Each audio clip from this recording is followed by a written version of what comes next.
তাই না? এই জাদুটা কোত্থেকে আসবে জানো? এত কিছু হওয়ার জন্য আমাদের লেখাপড়া থেকে। আমরা যদি নিয়মিত বই পড়ি, স্কুলের বই পড়ি, অথবা স্কুলের বইয়ের পাশাপাশি যদি গল্পের বই পড়ি, তাহলে অনেক কিছু জানতে পারবো। আমরা ভালো মানুষ হব, আর যা খুশি তাই কি করব? যা খুশি তাই হতে পারবো। হ্যাঁ, আমরা যা খুশি তাই হতে পারবো। ওই দেখা যায় খেজুর গাছ, এই তাল গাছ। এই, দাঁড়াও দাঁড়াও, আমি তো এখানে খেজুর গাছও দেখতে পাচ্ছি না, তাল গাছও দেখতে পাচ্ছি না। তুমি তাহলে- বলছো ওই দেখা যায় খেজুর গাছ, ওই দেখা যায় আম গাছ। আম গাছ কি দেখা যাচ্ছে? না, দেখা যাচ্ছে না। তাহলে কি হবে কেউ বলে দাও? তাল গাছ।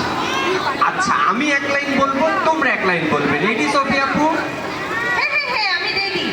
ওকে। ওই দেখা যায়, তাল গাছ, ওই আমাদের গাছ, ওইখানেতে বাস করে। কানা বগিচা, ও বকি তুই হাসকি, পান্তা ভাত। চাষকি, পান্তা আমি খাই না। খাই না, পুঁটি মাছ পাই না, একটা যদি পাই, অমনি ধরে। কাপড় কাপড় কাপড় কাপড় কাপড় করে খাই।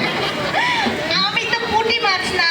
ও ও, তুমি তো পুঁটি মাছ না, তুমি তো সোফিয়া আপু। আমি ভেবেছিলাম তুমি পুঁটি মাছ। আচ্ছা ঠিক আছে, আমাদের তো ছড়া শেষ, ম্যাজিক শেষ, গল্প বলা শেষ। এখন তো অনেক রাতও হয়ে গেছে, বাসায় যেতে হবে, না হলে মা চিন্তা করবে। ঠিক বলেছো, বাইরেটা কেমন অন্ধকার অন্ধকার হয়ে গিয়েছে। আমরা তাহলে আজকের মতো বিদায় নেই। হ্যাঁ, বাই বাই, সবাই ভালো থেকো। তোমাদের সাথে আবার দেখা হবে। Tata. Tata. Tata. Bye bye. Magic show, magic show, magic show.